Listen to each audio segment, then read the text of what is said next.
Hey, if you're listening, that was my wife, the time traveler. We are in the process of doing the pre-show right now, getting everybody comfortable. I hope you've got a beverage. Show will be starting shortly. We're going to play another song, and then we're going to get busy. So here's another song for you.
From the space city called Houston, Texas, welcome to Spaceboy Universe Podcast, featuring Spaceboy and the lovely Surlana. So strap in and prepare for launch sequence.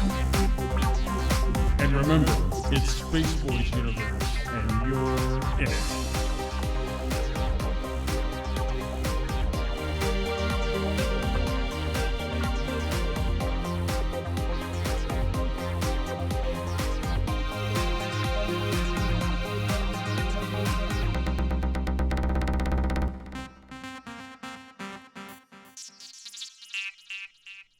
Wow, I cannot believe that Saturday is here and we are broadcasting. Hey, folks, it's Spaceboy of Spaceboy Music fame, and to my immediate left is the lovely Surlana. Hello, Surlana. How are you? Hey, Do you have anything to say? Are you excited? yeah, sure. How's the tweet deck going there this today? It's been a while since I've used TweetDeck, and just to let people know who are engaging with us right now, the keyboard on this laptop I'm using is not great. Some of the keys are sticking, some of the keys are not responding. So I can't do the hashtag, I can't do uppercase. Well, I guess we'll just get a new USB keyboard Yeah. and work that out. So we got a great show today. At least I hope it's going to be great, and people are going to enjoy it. It's about time travel. So should be fun for everyone. And just to give the thing, I guess the outline of the show before we get started and all that good stuff is that one, we hope to provide a unique show that's different from what you've heard or what you're accustomed to. Two, it's a laid back show. We're going to just go where it goes. As I've said in some of my promos, it's Space Boys universe, and you're in it, or as Surlana likes to say, I'm trapped in it. yeah, she has no choice. She's just trapped into this, and so no chance. I was pulled in by your gravitational force. And it was a big gravitational force, wasn't it? No comment. Alrighty then. So yeah, so we're gonna have a good time, and at some point we're gonna, the phone lines are gonna be open. Just to let you know the phone number in advance, it's 713-701-5214. That's 713-701-5214. That's the Skype line here for Spaceboy Universe.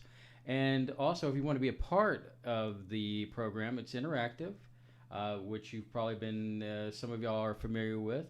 To ask questions, all you have to do is hashtag SBUQ. That's Spaceboy Universe Questions. That's SBUQ. And if you want to follow the other people following, our fellow space cadets, that's SB Universe. That's hashtag SB Universe. So, follow along, engage. We want to make a show that's fun. It's and I guess to describe it is, it's not just UFOs or conspiracy theories, although we'll touch upon that. We're going to have topics that range from that to, in fact, we were in a discussion meeting today, Surlana. We were talking about our next show could be dealing with animation. Yes. She's wide-eyed and bushy-tailed on that one. But yeah, so that kind of gives you the idea of the direction we're going to go. And if you're willing to take the step into that final frontier with us, then, let's just have a good time, shall we? So before we get started, let's go ahead and take our first break so we can go ahead and, get everything finalized and set up and all that good stuff. And we're going to have a great time. So we'll be right back after this first break.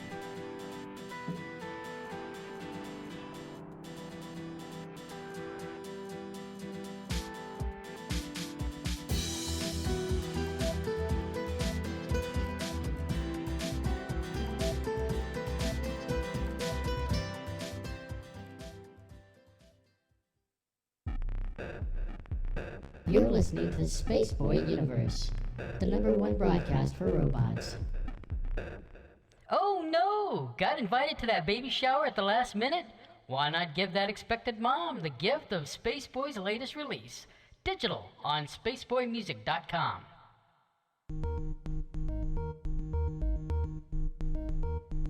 To call in and talk live, dial 713-701-5214.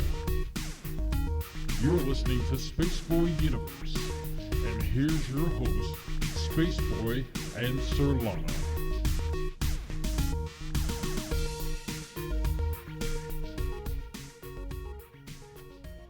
And we're back. Those commercials are probably what you expect out of a Spaceboy Universe thing, but we're going to go with it. So, time travel. What is time travel? Basically, time travel is, I guess in a linear sense, it's like moving back and forth through time, whether it's the future or the past. Your thoughts? You and I don't know how we end up with this, but you and I seem to have some kind of discussion about time travel, like once or twice a month, like at random, like we're in the car on our way to somewhere, and there's some concept I can't get my head around, and so I had done just a very basic research on what is time travel, and there's some scientific explanations that there is a certain form of time travel that happens every day. If you think about the satellites that are in orbit around the Earth, or they say are traveling faster, and so because we're on Earth, we have gravity and it drags on the Earth, so we're going slower. So it's a form of time travel, but that is not what we care about. We think about the glamorous time travel where we want to go forward or backward to a point in time and see something or go get something or try to affect something, and that is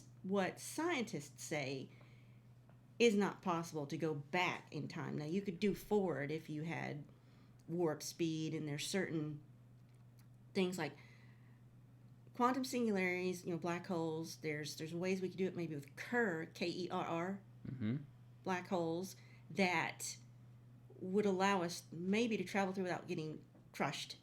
Right. And Well, there's a few other ways. They were talking mostly, from what I had read, was using gravity itself to bend space-time itself. And I can't get my head around that type of thing. It's yeah, I can understand, because when I started thinking about it, because I took physics this summer, and that was fun, but the concepts are mind warping, to say the least. But I know where you're coming in. And I think there's at least once a week where we're sitting in the car or we're having dinner, and we go over the subject of time travel, fun stuff, or just being inquisitive, or any time is a great time to talk about time in itself. Well, on that note, there's a few things I can't wrap my head around. Like they say, we can't go back in time because this violates the laws of causality, and I can't get my head around that. So. I guess right before the show we were kind of talking about this and causality, and I guess I tried to explain it as point A leads to point B to point C, and then C goes back to A. A changes what the outcome of B is, and there's a total different outcome of C. This is what I can't get my head around is, I think of time linearly, Mm-hmm. which, because that's the world we live in. Like, what happened in the past is over and done. It's not a destination or a place you can go to. It's an abstract concept that has happened and it's gone. Mm-hmm. There's nothing there behind us. There's nothing in front of us till we get there. Well, I know that later on that we'll be discussing kind of like some of the subjects that we came across in our research for the show tonight, and originally at some point we thought of time travel as going like that A, B, C back to A kind of thing, and we'll find out when we start talking about Titor that is not quite how it works in that sense. It's more like it was described in the second Back to the Future movie, where he starts drawing out the timelines. Well, multiverses is what we're talking about, and then, well, that's going to be interesting when we get to that subject. But yeah, it's not quite as linear as we would think. And to be quite honest with you, the universe is very complex. Why would it be that simple? I mean, we only draw a linear line because we're humans, and our perception of reality only sees it one way. I've watched some things how they describe the different dimensions of space, dimensions of space, and you go from a two-dimensional being to a three-dimensional being. How the two-dimensional being would only see it a certain way. You're talking about the book Flatland, which is required reading in what was when I was in college at a math class. Interesting subject, to say the least. I mean, it all comes back down to perception. So our perception of time comes across very linear, so it's hard for us to imagine higher dimensions, so that we could like a higher dimensional being could easily transverse space, time, like we would going across a river in that sense. So, but I guess let's talk about some of the things that we came across here. Some possible evidence that time travel to the past may have happened. One of the incidences I researched and found was the first one that intrigued me was in December 2008. Chinese archaeologists That's a mouthful. archaeologists find a 400-year-old tomb with a tiny Swiss wristwatch right in the rubble next to it, and they dated it 400 years, and it was stuck at 10:06 on the dial. It was buried in the soil, and it had been there for 400 years. Yeah, I found that case interesting. So- In fact, I remember seeing the picture of the watch they had online, and nobody had gone in the tomb, and so it's not like anybody could have been there to go in there. Or, you know how like in for example in Egypt, how they had grave robbers, and you have tombs that have been robbed, and this tomb that was in China was just not touched at all. And Yeah, it's not like somebody went in there, messed with it, dropped their watch, and it had been there, you know, right. just for a couple years or 10 years. This was dated the same as everything around it for 400 years old. I know you were. You also mentioned another case about two writers that I guess possibly time traveled or went through a portal. Yeah, an accidental time travel. Let's see what their names. I've got their names here. Charlotte Ann Moberly and Eleanor. From 1901, they were in 1901, and somehow they traveled back to the time of Marie Antoinette. So they stumbled across people wearing, you know, old-timey outfits, they say, that didn't fit with their time, with 1901. They saw someone suffering from smallpox. They saw things that just didn't fit with their timeline. And everything, they said the whole experience of when they were there had a strange, unnatural feeling, and it was sort of unpleasant. The trees seemed flat and lifeless. Everything looked like it was in a tapestry. There were no effects of light and shade. There was no wind. So it was just seems like a very bizarre experience to them. I'm wondering if they had gone to one of those parties where they were experimenting with laughing gas. I think I read in that too that there was some concern that they had come across a party that people were dressed in period pieces, and that might have been the confusion. But there's been other instances where people have experienced a situation where they've gone into a situation and it's been very similar to that, like going through a portal of some kind. And then there's a few others. I don't know if you want to talk about those. But then there's some famous ones, like the Philadelphia experiment and the Montauk Project, just the part of the Montauk Project that had to do with time travel. And they're saying the Large Hadron Collider might... It's either going to open a portal, a black hole that will crush us, or it'll open a wormhole that we can travel through, or something will travel through it, or it will allow us to do time travel. All of these have scary possibilities. Well, since you brought up the Philadelphia experiment, it's an interesting story. Basically, you have the Navy back in the 40s trying to create invisibility for one of their ships. Basically, they strapped these, I guess, special magnets onto the boat itself, and what they were trying to do is they were trying to create a situation where when the ships would go into like a minefield, that it would not be attracted to the mines, that it would push the mines away. And in that process, they had some men on the boat, and they flipped the switch, and then all of a sudden weird effects started going on, and there was two guys that ended up jumping off the boat. One was the name by Duncan, and the other one, a very familiar name, Al Bielek, which it's kind of tied into the Montauk experiment too, or the Montauk project. So, what were some of the things that you read about those? I mean, I had heard of him before right? in other contexts, but I wanted to get more behind it. And his telling is fascinating, whether it's real or not. If it's not real, it still makes for a darn good sci-fi story. Right. Where he supposedly traveled to 2137 and then 2749. Yeah. And what he saw in those timelines for America. The first one, he spent 6 weeks in 2137 in a hospital because of the radiation sickness from supposedly being jumping burnt. off Yeah. the Eldridge ship.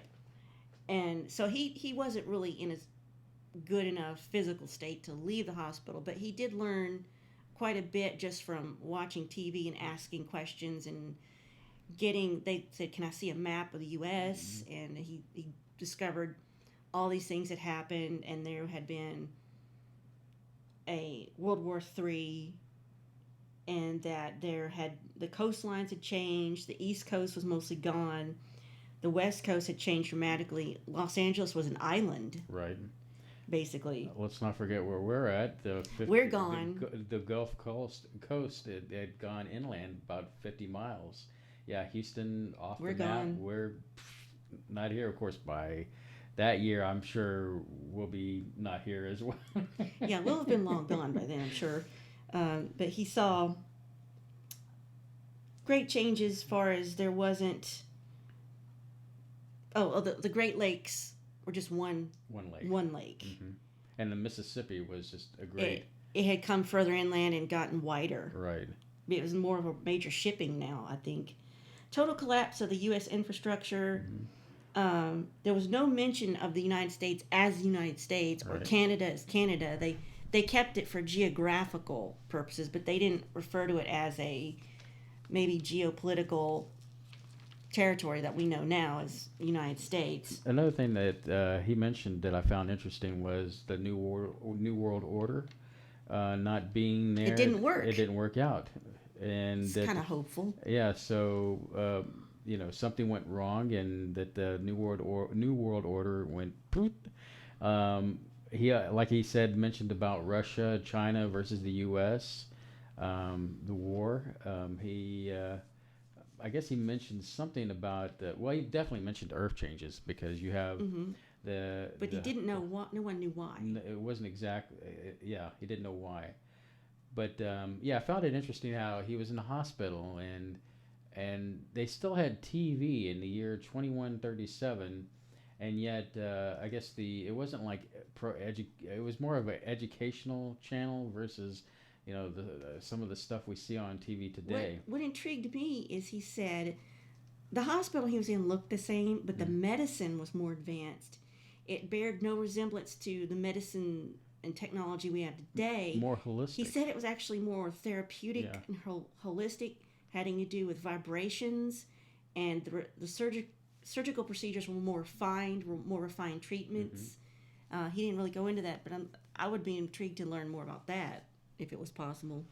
Well, the whole Bielek story is quite interesting because you have him in 2137, and then he goes to 2749. Yes.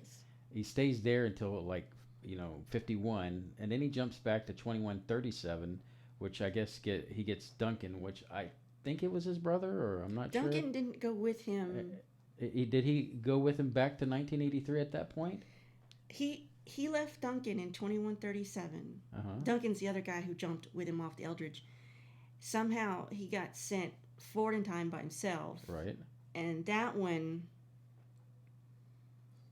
it was even more different. He jumped. He said he was there for 2 years in 2749. Yeah, 2749 to 51. That's the one where you have these cities. And they're run by synthetic intelligences like a computer. And there was really no central government anymore. You could I watched this in a different video than the one you and I saw together, where you could you walk up to the computer and say, hey, I have a question about this, and it would try to answer it for you. And he said that some of the cities, they had the anti-grav technology that were floating, and you could come and go, be a part of that society if you wanted to, but you were expected to contribute. You didn't have to work for a living. It's kind of like Star Trek, but it was expected that if you lived within this city structure that you would contribute and do something.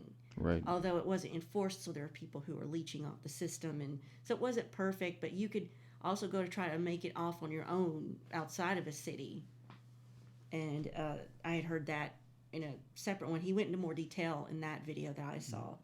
And then by the time it all ends up, they're in 1983, and that's when he gets involved with the Montauk experiment. They sent him back to 1983. He didn't prompt any of these jumps. Right. From what I understand, he just got sent, and some of them he doesn't know how, and he somehow gets Duncan back, and they both go back to 1983 because they sent him saying, you need to go back to 1983 and fix, I forget what they said they needed to fix to prevent something.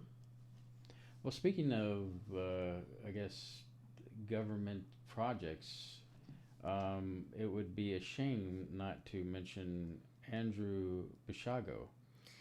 He fascinates me. He seems to always have his story straight. Yeah, he never changes it. Doesn't embellish it. That's what I like about this, because you have this guy who's, I mean, when you see him talk about it or tell the story, I mean, he is sharp. His answers are Well, he's to a the lawyer. point. Well, I mean, That's probably where he gets it from. Probably that, but still, it's a clear, concise story. He has a large story. It's a large story, and what I'm saying about that is, the story is so large, there's a lot of room to go back and forth and waffle on it, but he doesn't seem to waffle on this story. And he was supposedly very, very young when a lot of this, like 12 years or younger, when he did all this, and he still has this down with clarity. And the part we're talking about now, he's the one who claims to have done jumps, right, and teleportations to Mars with the president. The president of all people, the current president. The current president. He was involved in Project Pegasus, wasn't it? Yes, it was Project Pegasus. Yes, sorry. And yeah, I know tweets are so they're anyway. Yeah, he was involved with Project Pegasus. But go ahead. You know a lot about the story about the jumps and teleportation and. Well, that's not quite as relevant as some of the other things he talked about just concerning time travel, where maybe we all know this is famous enough. He's supposedly in one of the only photographs that have survived from the Gettysburg Address. That's what I'm getting at. So he traveled in 1972, the year I was born. He traveled from 1972 back to 18 whatever. So I didn't write that down. The Gettysburg, sorry. yeah. You can easily find when the Gettysburg Address happened. So he tells a fascinating story about when he jumped back in time, and he also mentions chronovision, which is something that I always heard about, the chronovision technology in relation to stories with Area 51. And he said that our government has had time travel for a long time, and they were able to preview with moving pictures 9/11 3 decades before 9/11 would happen.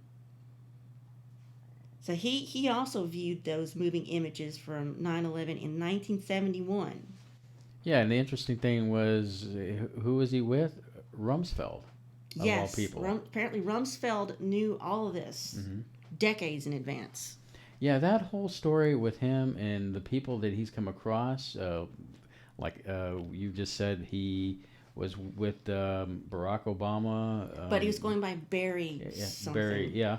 But he was with him during that time, and then you have other people like Rumsfeld, and it's just a quite interesting story. It was all part of DARPA. And the thing is that once he tells it pretty much the same way every time.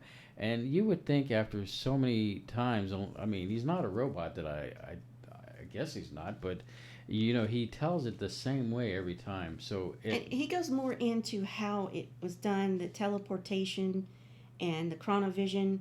He talks about stepping into a plasma field and how it gets more. He describes more of the technology than any of these other stories do. That's what fascinates me. well, you know, another part of that story is that you know, he supposedly is going to be the next president of the United States. Yeah, apparently, if you jump to Mars, you're already anointed to be the president. And that's where that story really gets bizarre. Is that you know that well, let's put it this way: what if you know we have so many disclosure things out there? You know, disclosure for aliens, and why not disclosure for time travel? Could you imagine if something like that came out and said, "Yes, I was a part of this project, and this is what we did," and So it'd be a race to try to find it and steal it. well, that's not what I'm saying. Is that it would be like, who? Okay, I want to know this guy. You know, if this is for real, and then you know, who knows? You know, I don't want to get into the politics. It's not aspect. any It's just- crazier than some of the things we've heard for people running right now, is it? no, I guess you know, point taken. But he is an interesting cat, and it's interesting. To say the least. But I mean, when you talk about DARPA, you know, they are the king of all these clandestine programs that are out there that are heading up interesting technology. So what else you got there? Well, what intrigued me about Bielek's retelling of the future is how it seems to line up with this other gentleman's version of the future, and that is, John Titor. yes. Well, why don't we do this before we get into that subject? Let's go ahead and take our next break, and when we come back, we will talk a little bit about John Titor. So stay tuned.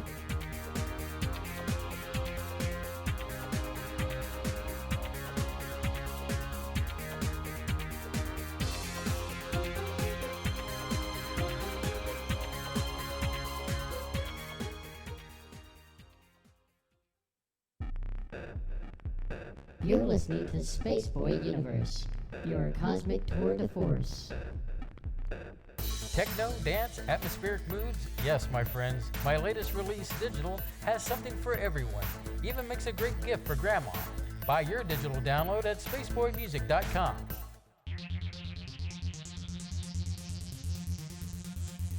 To call in and talk live, dial 713-701-5214.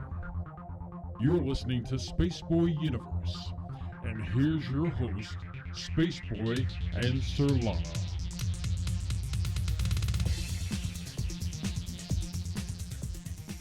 All right. We're back. And so we're going to get into Titor Talk. And what we have for you is a little bit of funny before we start. And here's a commercial for you. Delicious and nutritious. It's John's Teeter Tots, fresh from the future and straight to your oven. Look for them yesterday. There you go, a little Teeter commercial. So, with that said, we are going to talk John Titor. So, as soon as I get the attention of my executive producer here. I'm trying to tweet the number. Okay, well, I'm sure. And this keyboard is not making it easy. Just in case you haven't heard the number, it's 713-701-5214.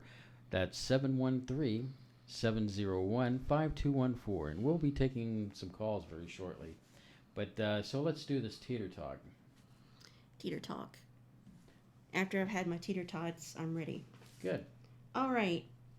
So, a lot of the people listening probably already know the John Titor story about, you know, this gets famously talked about where he but came... But Surlana, I've never heard the story before. Why don't we talk a little bit about the John Titor story? Well, one time I was in the desert and I heard these guys talking, and they said that he had this plausible story, and nobody has come out and said, yeah, that was me, it's all a hoax, I was having a good time. just messing with you. That has not happened yet. Yeah. So he needed to come back to 1975 to get a small IBM computer because this computer could talk to older mainframes and they could get it to interface with, I guess, their newer technology. And debug some stuff, yes. So he went to like 1992 and 90. Actually, he went from he went back to 75, and then he jumps ahead to 98, and that's when he I guess starts doing the messaging boards and all that good stuff. yeah, he posts messages to himself on public net forums or Right. boards, and I guess other people. This is how other people found out about it, maybe. Yeah. And he traveled back somewhere in the 90s, met his parents and himself as a 12-year-old, and stayed with him for a while, for a few months, which is weird to me, but Well, I mean, if you're going to stay with somebody, you might as well stay with somebody you're familiar with that you can trust. I mean, why wouldn't you stay with your what family? intrigues me about all of this is that his parents only communicates officially and publicly through a lawyer that represents their interests. Right, based Which is- out of Florida. Yeah, which is, can I do that? Okay, I'm confused. Why would you need to do that? I don't know. It just sounds cool. Oh, okay. Well, You want to talk to me? Go to my lawyer. well, anyway, backtracking a little bit. So back in '98, he's doing the message boards and all that good stuff, and he's communicating with other people. They're asking him questions about the future, and when when you'd ask this guy the questions about like, well, who's going to win the Super Bowl, he would get pissed, or He didn't want to reveal anything Yeah. that somebody could profit off of. Right. Which I don't, all of this is very laudable, good for him. But he wouldn't tell too much about what's going on in the future, so anybody could, I guess, change things. But he was fine talking about how he was traveling, time traveling, Right. which intrigued me. They said that the device that he used to time travel was about 500 pounds. Right. About the size of a large suitcase, and you had to keep it in a vehicle. He was keeping it in a used pickup truck, and it used 2 microsingularities, Right. and you had to do something to one of them and charge it. Put and- some kind of charge to drop the charge down and start spinning the disc. It sounds like I'm about to DJ here for a second. But it was. You know what I find interesting is that here you have a time traveler who basically won't give you the who's going to win the Super Bowl, but yet he plops down a device in front of you and says, "Hey, look at this." I mean, there's pictures out there of this device out on the internet, and it's quite detailed. Now, you brought up something interesting. The backtrack here for a second. Back in 2004, we had the wonderful opportunity to go to Contact in the Desert, and we hung out with a small group of friends out there. I don't want to do any name drops, but I'm sure some of y'all know who they are. And in that, we had a wonderful discussion going into the wee hours of the morning. And part of that discussion, our ringleader, so to speak, was saying, here's these details and how can they be faked? You would think that somebody by now would come forward and would disclose something. Somebody would slip up, but here it is all these years later that nobody has come forward and claimed any kind of responsibility for that. And here we are, and the story is still a mystery. And your thoughts on that? The fact, I've said before, no one has come out to claim this story or say, yeah, it was a big hoax, wasn't that funny? It's just still just sitting there. And the technology he describes on how to do this sounds very plausible, because I was mentioning earlier, it uses Kerr, K-E-R-R, black holes to do. Well, the thing is that John Titor, when he was talking back in '98, described many predictions of the future, and in those predictions, and how he would say that this is going to happen at CERN, and then several years after that, there were articles that this is plausible. And another interesting thing was when he talked about the skyline of New York. Yes. There was two buildings missing, and of course back in '98 to around 2000, 9/11 hadn't happened yet. So I mean, you have those that happen. Now there are other predictions that have been made that did not go through, did not happen. Like, for example, the Olympics at China was supposedly going to be canceled, but it didn't. It went. Everybody knows the Olympics didn't get canceled. They had the Olympics in China. Maybe he mentioned that on purpose so somebody could change that fact. I don't know. Well, my thing is that because his story goes back into where he goes back to the '75 to get this computer to fix something in his time to get this device, but supposedly in his timeline, Y2K happened, that things went bad, but in our timeline, that did not happen. So I'm led to believe that because of the repercussions of him going back in time, what we have is the butterfly effect, where a change in the past has affected the future. Like stepped on a butterfly in prehistoric, and now we can't have butterflies or something. Like throwing a rock in a pond, and the ripples have changed.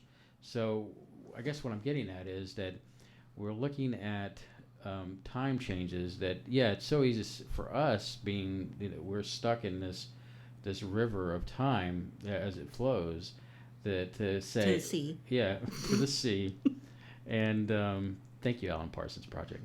And here it is. It's easy to just say no, that he was a fraud. He didn't predict it correctly and all that good stuff. But I really think, like I said, there's been changes in our timeline that maybe in other words, the timeline he was originally from no longer exists, at least in our universe is concerned. Because, he goes on to describe time travel as being, when you go to a barbershop and you got a mirror in front of you and behind you, and time travel is basically like just walking into the next mirror over and going from there. Your thoughts on that? I can't wrap my head around that, because this is from the video we watched. He's saying you got a mirror in front of you, a mirror behind you, and if you step forward into the mirror, which is the next dimension, or maybe that's the future forward, every version of you is doing the same thing at the same time in all the timelines. Right. Well, if that's the case, what I think they, just pondering here for a second, that if you've got all these multiple universes of yourself jumping through time, what about universes where you don't have the ability to jump through time, or universes where you're dead, that you don't exist, or that you're younger than, it almost sounds like several episodes I've seen of, what was that show, where they went through slipstreams and, God, I can't believe it.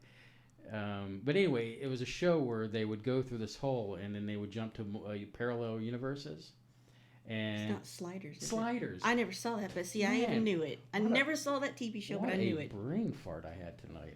But so you could celebrate over there.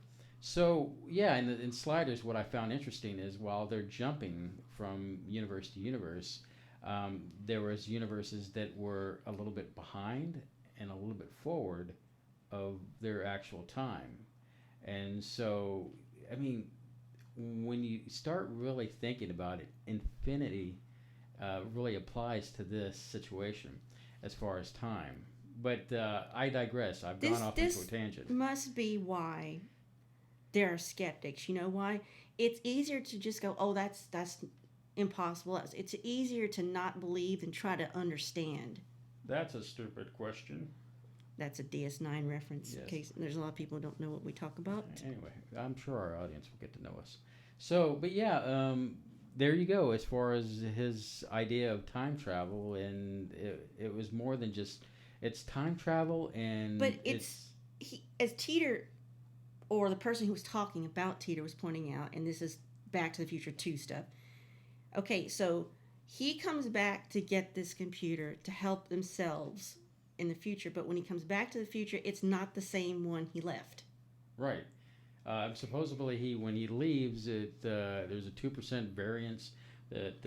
It's a slightly different it's a world. Right. And another thing that intrigued me is, okay, so here's your point of origin. You just imagine a dot in space, and then you travel away from it. The further away you get from your origin, the weirder the possibilities become. Right.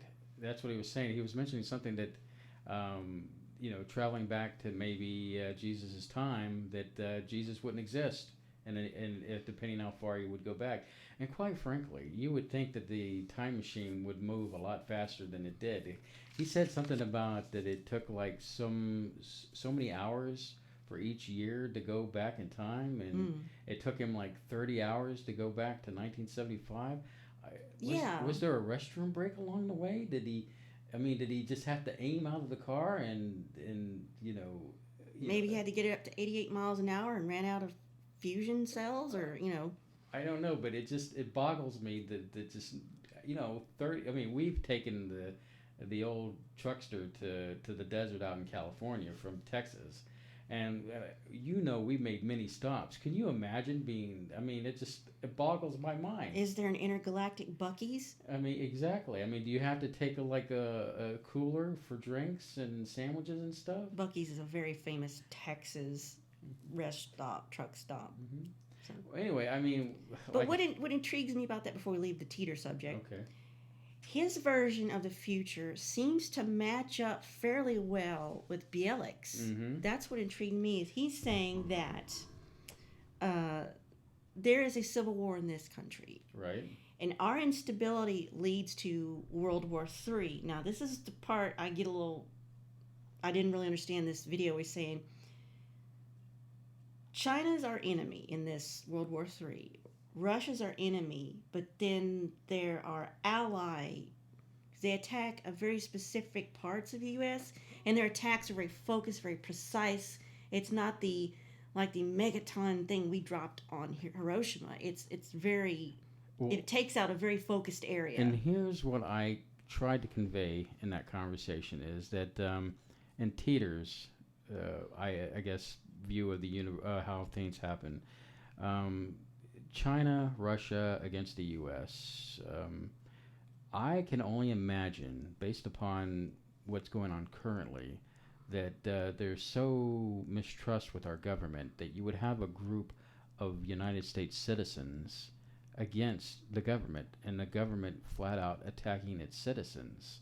And then attacking the U.S. would attack Russia and China in this I can't war. get my head around why and then Russia would ever help us for anything. Well, I'm sure that they don't. I mean, it's almost like that Sting song. Don't the Russians love their children too? I mean, of course, I'm sure they do. I mean, I don't think they are this evil empire that we paint them out to be. I think that. Yeah. That there's propaganda on both sides. I am not saying that I'm communist or I'm going for the red. I'm just saying that on that side, they love their children as much as we do, and the politicians are a different class of people, and no telling what they would do. And I did want to go the politics route, but there you go. Well, sorry about that. Only in so much as I don't get, historically they've never been on our side. It's just, I can only imagine that would be a case scenario what would happen. I mean, and then plus he talks about the Civil War. He says Europe was part of the World War, like Germany and France, but maybe not as much as they were in WW 1 and 2. Mm-hmm. South America manages to stay out of it for the most part. Like I said, the nuclear weapons fired at U.S. at strategic tactical strikes. These were not the giant megaton strikes like we know. China went after Australia. Yes, they tried it, but Australia was able to fight them off. Go Australia. Yeah, absolutely. They probably used all their snakes and their spiders and put them in like a rocket and sent them over there. I don't know, but if you've ever seen a wet koala, I mean, they're pretty scary. Well, koalas have chlamydia. That's a scientific fact. Maybe they launched them. Chlamydia koala launchers or something like that. Hey, look, I would run from that. That would scare me. Yeah, I got a rocket of koalas and spiders and snakes coming at you. Just run. Hey, we love Australia. Keep it real. I've never been there, but I'm sure it's Yeah. I'm sure it's amazing. Yes. He says now here's something we might all famously know that Titor said in his future, that no more centralized media for entertainment. People will be Yes. walking around with devices that can interact without antennas and be, cord free, which is wireless, and that people will be making their own entertainment, which is not unlike what's happening right now. Wow, that's interesting. Yes. So, yeah. So that was said back in 2000, and what's interesting is YouTube as you know it did not exist. So how would he know something like that? And you and I have told you that I cannot stand a certain company, which is actually what we've gone back to for our high-speed internet. But We didn't have any other options. yes, but to provide this wonderful product that we're giving you tonight, we had to pony up a little money so that we could bring you the best in broadcasting. So, but with that said, yeah, YouTube is. I'm sorry, I'm laughing at some Twitter posts I'm seeing. I'm sorry about that. So yeah, YouTube is, we watch okay, honestly, okay, I'm going to turn to the audience for a second. So basically, Surlana and I, we come home after a hard day at working, and the first thing we turn on is our Roku device and see what's on YouTube. And there's nothing, I say there is nothing that makes me feel better than watching fail videos of people and We laugh at the misfortunes of Yes. others, like, they're the bourgeoisie. And we kind of like say, who's going to win the Darwin Award tonight? And so that's how we entertain ourselves. So basically, we don't watch cable like, TV programming like it used to be. And in fact, if you even go back to when we were kids, there were only 3 channels we could see when we were kids, and that wasn't including PBS. And I had to physically get up, walk through 2 miles of snow, uphill both ways to change the channel. You Yeah. kids today have it so easy. With your rocket packs. And your hippity hop music. But so back to finalizing Titor. What do we got to finalize in? Like his version seems to match up with one of with Bielek's first jump to the future, where he was in the hospital. Right. He described there was a militia rather than a central army, and that you were expected to serve in this militia, and you served because you believed for what you were fighting for. Mm-hmm. And he said that for some reason mad cow disease comes back, or whatever the scientific term for mad cow is. Well, he was And saying a lot of people have it because of the food was tainted. Well, the thing is on that subject is that he was saying mad cow disease really never left us. Yes, that's probably true. And it's that some of the things that Could it have been weaponized? there's no telling. Hopefully that'll be for another broadcast. But mad cow disease weaponized. News at 11.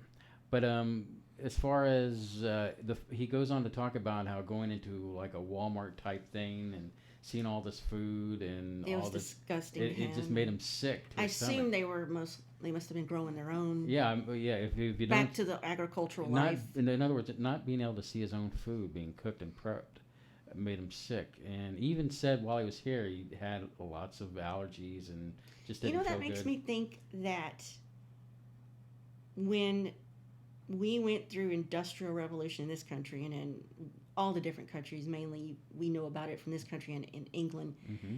that's where everything started to go wrong, is when we stopped living off the land, each one of us independently. And That's where it all went wrong. Industrial revolution is what you're saying? Yeah, when things got easier and more convenient, more of us could be born, and there was more resources to do without us having to make an effort.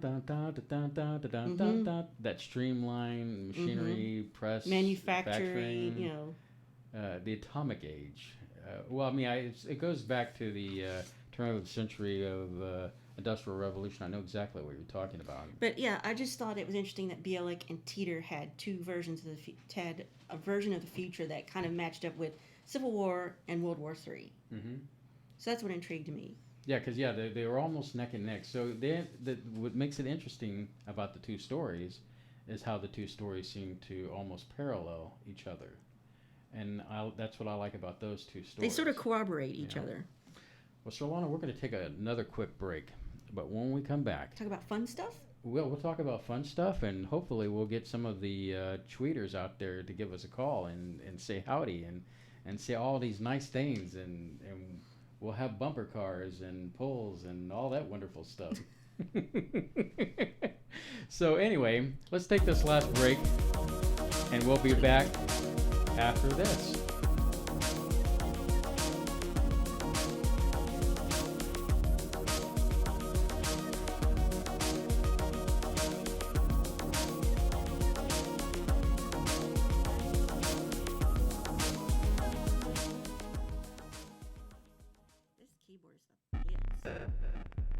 You're listening to Spaceboy Universe, the #1 broadcast on Omicron Persei 8. They say in space, no one can hear you jam. But that has all changed when Spaceboy dropped his latest release digital. Get your copy now on spaceboymusic.com. To call in and talk live, dial 713-701-5214. You're listening to Spaceboy Universe, and here's your host, Spaceboy and Surlana.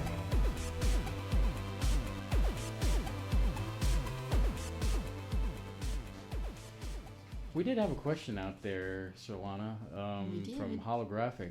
Do you think what is going on is an undeclared World War III? What's going on now? I guess now? Probably. You know, we hear... It's all leading up to something like that. I do know that we, as a country, have been cyber attacked pretty hard from Russia and China, although they want to deny it. But there is that out there. I know as IT specialists, you and I have read that out there, that the United States have been infiltrated on different levels of cyber attacks. So there is that on that connection. And we've just finished the first season of Mr. Robot. Oh my God, that was a good show, wasn't it? I still can't get my head around it. It was trippy. It was like more trippy than The Matrix to me, which makes it even a better show. I don't know if you're audience, if you're out there and you're listening. I like that. If you're out there, of course you're out there. You're listening. There's at least 5 of them. At least 5. If you've seen Mr. Robot, chime in on this one. This was we decided to pick this up after the season ended. We're like those watchers that we like to binge watch shows once they're complete. We don't like to get involved when they're kind of in the middle or something. I guess because it makes us antsy as far as, when's the next show going to come out? When's the next show going to come out? No, we're already antsy now. Yeah, we're already like, oh crap, we just went through this whole season and man, we want more, you know. Usually we don't get into a show until like, what, the 2nd or 3rd season? Yeah, we need to know it's a guaranteed thing before we'll commit. Right, that, you know, because let's face it, there's been many times when your shows from Fox have been canceled, like the Sarah Connor Chronicles from the Terminator, or another favorite show of mine on the Sci-Fi Network was Stargate Universe. That was the nail in the coffin for you, wasn't it? Yes. For Sci-Fi. It was. You said, that's it, we're getting rid of cable.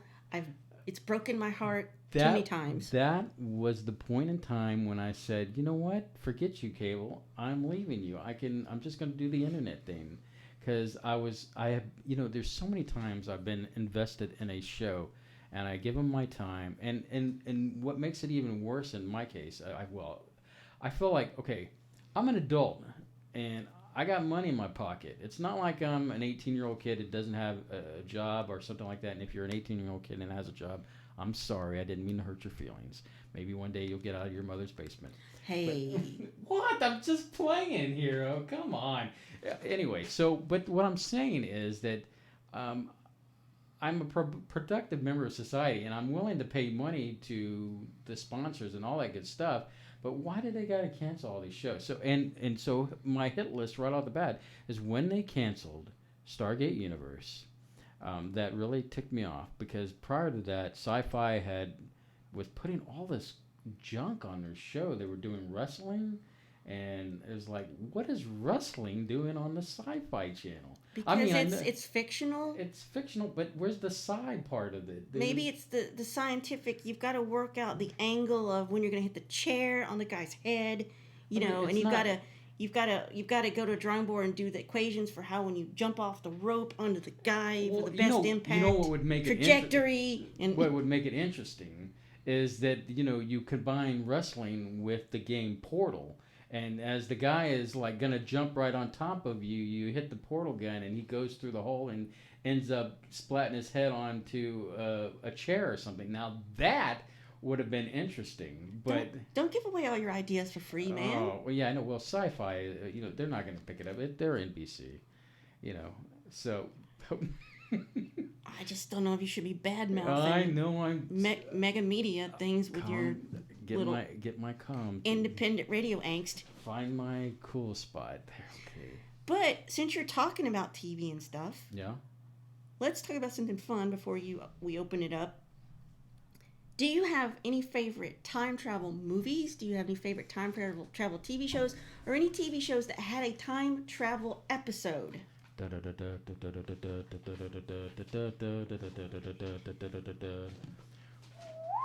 So that's just the one TV show, and that's all you need. Well, it's not the only TV show. Well, some of our followers might think it is. Doctor Who. I love Doctor Who. I mean, it got me interested in time travel in the first place. I mean, I remember staying up late and watching it on my PBS channel, and it's older than we are. Actually. Yeah, I mean, my favorite okay, now I love how they have it now. You have classic Doctor and new Doctor. Well, because there's a giant gap between it. Yeah. Now, my favorite... Mind the gap. My favorite Doctor is Tom Baker.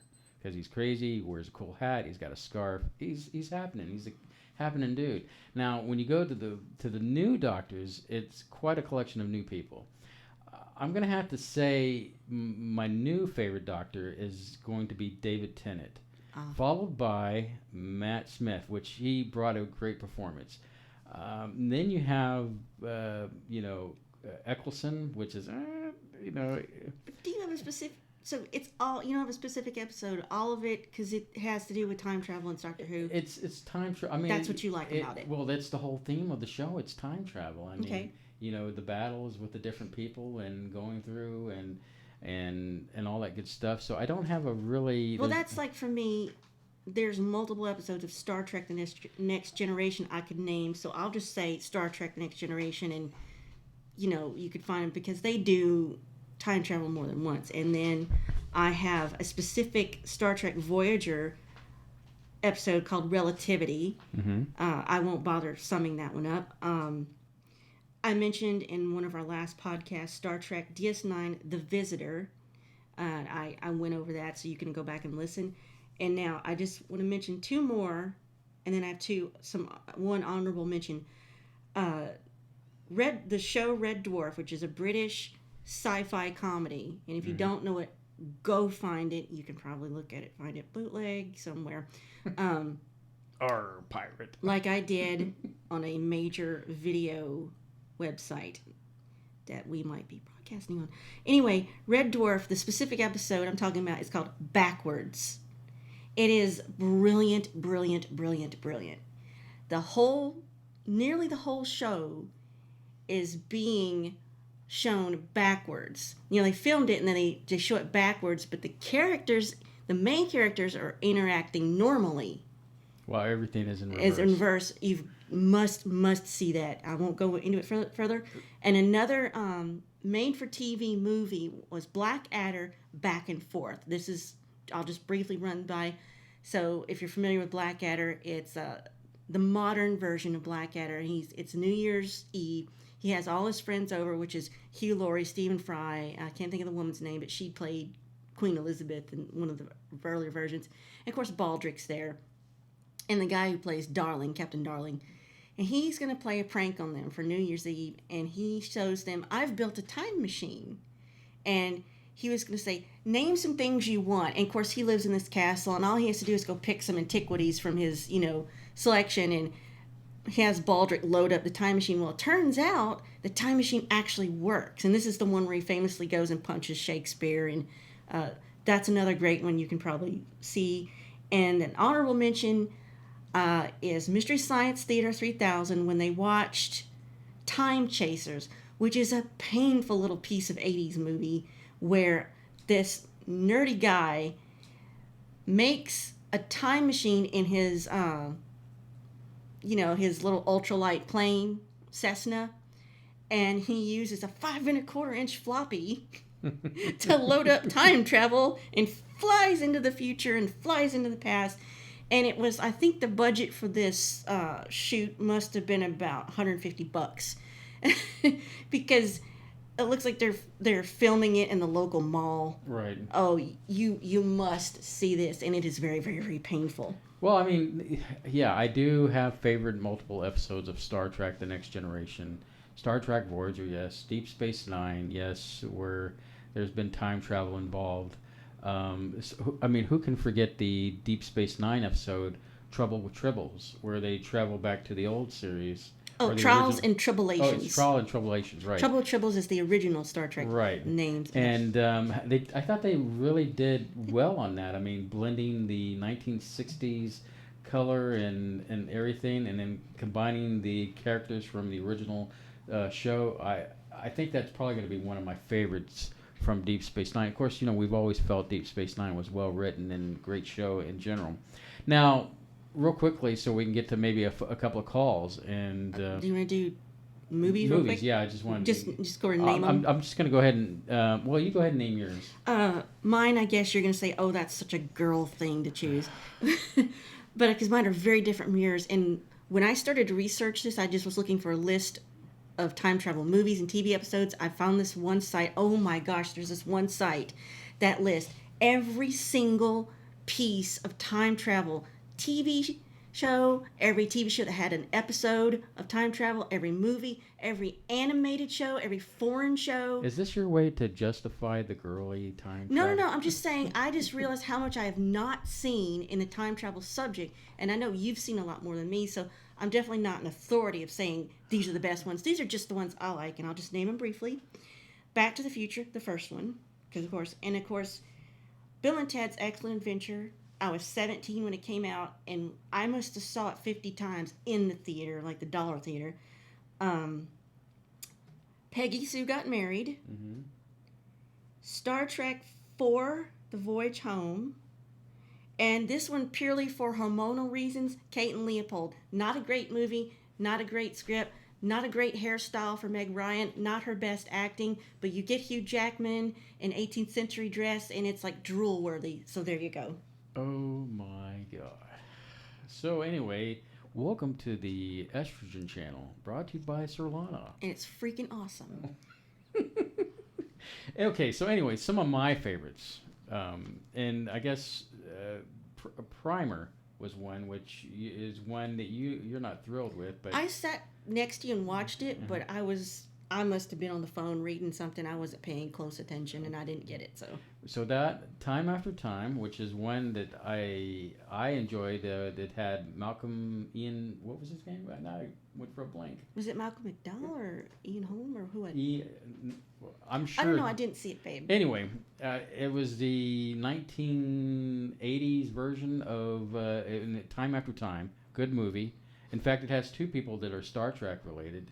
In that one, Time Crimes, which is a really great time travel. What it is guy keeps going back and goes back again and goes back, and he sees multiples of himself, but he doesn't realize it's him. He thinks it's someone else. That is a movie you got to check out. The Final Countdown. Where wow. It's basically, I know, I'm sorry, it was poor. I wasn't prepared for that one. Where it's the USS Nimitz, and it goes through a portal of some kind back to the 1940s. I would like to watch that. Yeah, we need to watch that. Let's go find it now. We will. I think I have it on DVD or something still. But that is a great movie because the Nimitz goes back in time. They are, while they're there, they I guess they leave a guy back there, and they come back, and apparently through time the guy gets old, but he's also responsible for building parts of airplanes and ships, and if it's kind of a causality thing, where if you didn't go back, then none of that would have been made. So there's your causality issue there. Let's see, what's another good one? Millennium, kind of a cheesy movie. I know it's cheesy, but I guess it's about basically. That was bad. Well, it's a great movie. I remember renting it for like $1 with my best friend, and we made fun of it. This is before Mystery Science Theater existed. Look, just because Hugh Jackman's not in it with his buns, just don't be hating on this show.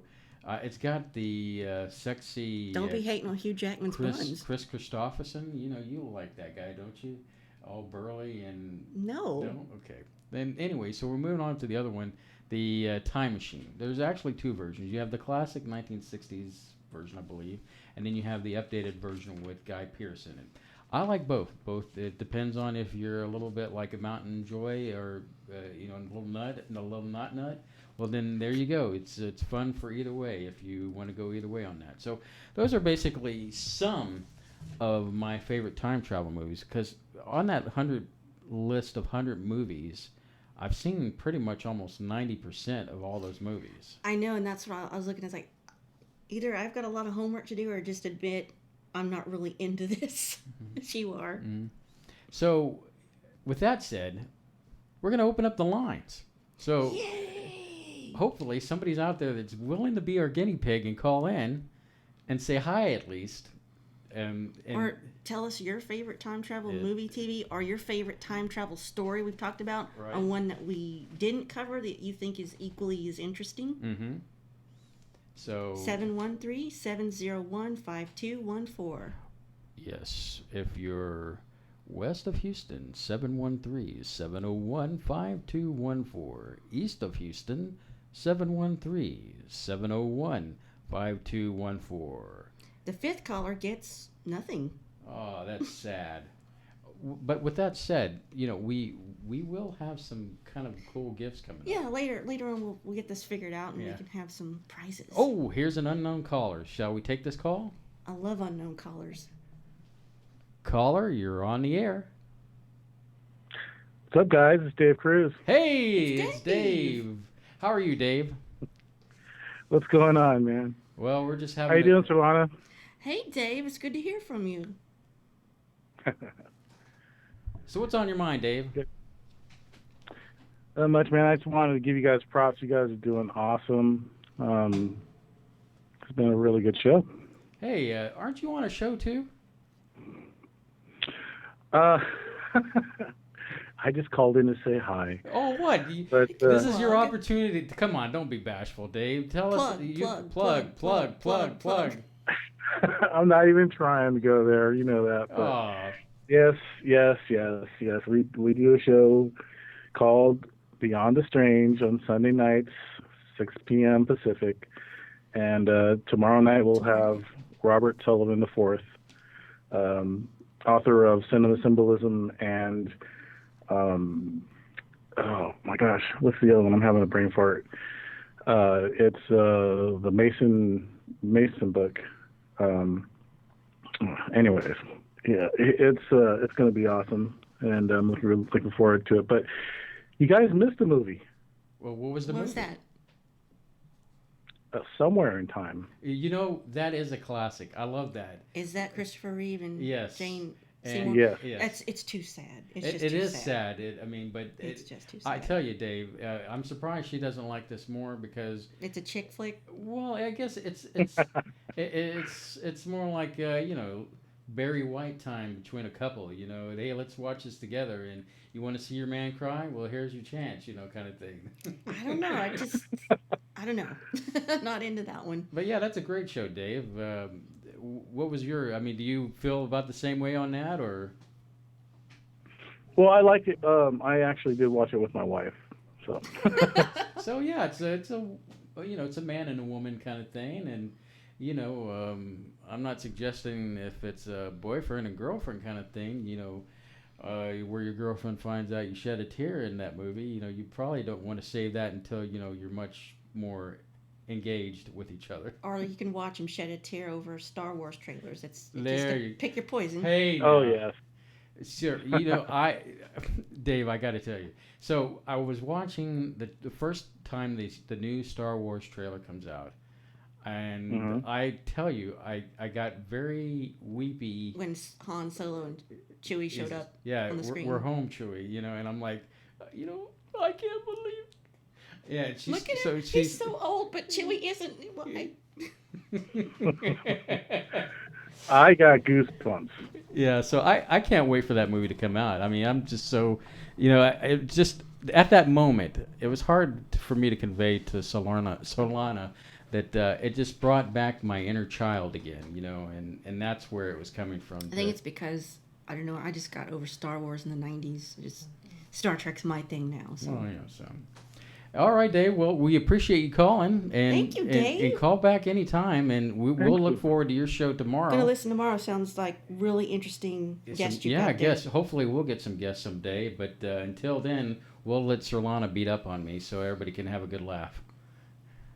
Absolutely, guys. You guys are doing great. Thanks again. And just keep on keeping on. You too, Dave. All Thank right. you. Have a good evening. Hey, you guys have a good night. Bye-bye. Hey, how about that? Dave called. Dave, we got Dave approval. Do we got anybody else that wants to call in and say howdy or tell us about your time travel movie or anything you want to add to the show before we wrap it up here not too long here? Yeah. It's 713-701-5214. If you're north of the Rockies but south of the equator, 713-701-5214. If you're on the red planet and you're calling collect, I'm sorry, we can't take that one. But anyway, so any final thoughts on your mind before we start wrapping it up here? Seems like I had something, but I can't remember what it was. Okay, you know what they say, if you can't remember, it must not be true. Oh, the deja vu thing. Oh, yeah. From the Titor video, saying deja vu is you connecting with another version of yourself in another time frame or timeline or iteration of you from another alternate timeline where you're catching up to something another version of you has done in the future. So it's like Future Echoes, which is another name of a Red Dwarf episode from the same time travel. What? What, did you just run out of gas? Yeah. It was like... I ran out of sweet tea. Please stand by while we put new Energizer batteries inside of Surlana while she recharges. Yeah, she's up past her bedtime. That's why she's... Yeah, I got to have a nap, but he woke me up saying, you got to get up, you got to get up. So, but... yeah, the deja vu thing was interesting in that That is part. interesting. It does feel like a glitch in the Matrix, but that's interesting to explain that. But here's what I want to know. What is the opposite of deja vu called? And what is that where, let's say, you pull down the street to the intersection you go to every day. You've been at this intersection for the last 30 years. You're just so used to it, and all of a sudden you feel disconnected and you don't recognize where you are. You know who you are, but you just don't recognize your surroundings, and it's just for just a few seconds. Isn't that called like amnesia? Amnesia would be forgetting everything. Well, no, not necessarily. I mean, this is just you just feel disconnected from everything. Like where am I? What is this? You know who you are, what your name is. But for some reason, you don't recognize the scene that you've seen every day or every other day for the last 30 years, and then all of a sudden it comes back. Like, oh well, I'm here. I experienced that quite a often. bit. Yeah. Is it a coping mechanism? Well, you're married to me. I mean, I imagine. Is it a way to escape the universe? Sorry, but you've signed a long-term contract. And there's no way out of it. That goes the same for you. Well, I mean, see who folds first, right? Yeah, well, we do have a major anniversary coming up at the end of this month. Yeah. Maybe we'll talk about, if anybody's interested, how we met and briefly and before we do another show. Okay. Yeah. Well, Maybe nobody cares. Anyway, so last call for calling. Call the number 713-701-5214. You know how easy it is. Dave did it. I know you can.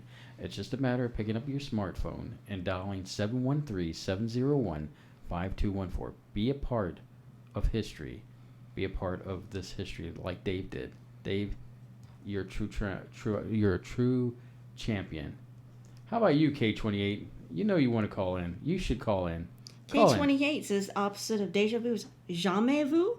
I think he is correct. I mean, he is awesome. Pretty on the money with these things. So I experienced jamais vu. Sounds like a delicious French dish.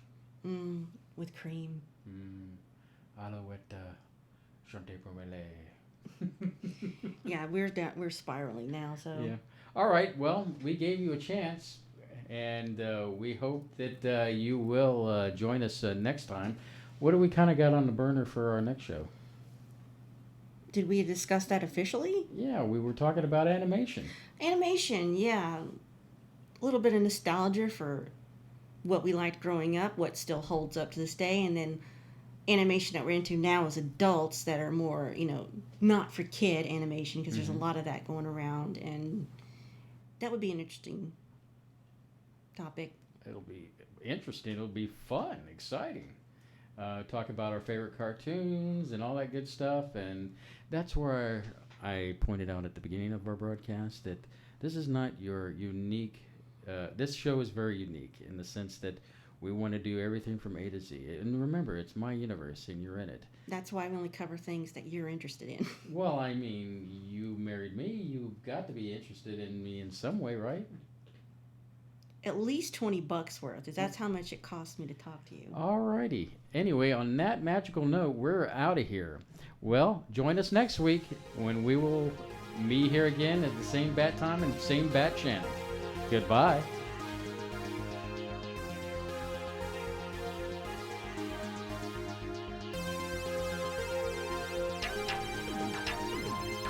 This has been Spaceboy Universe Podcast, produced by Spaceboy and Surlana. Check out Spaceboy on the internet at spaceboymusic.com.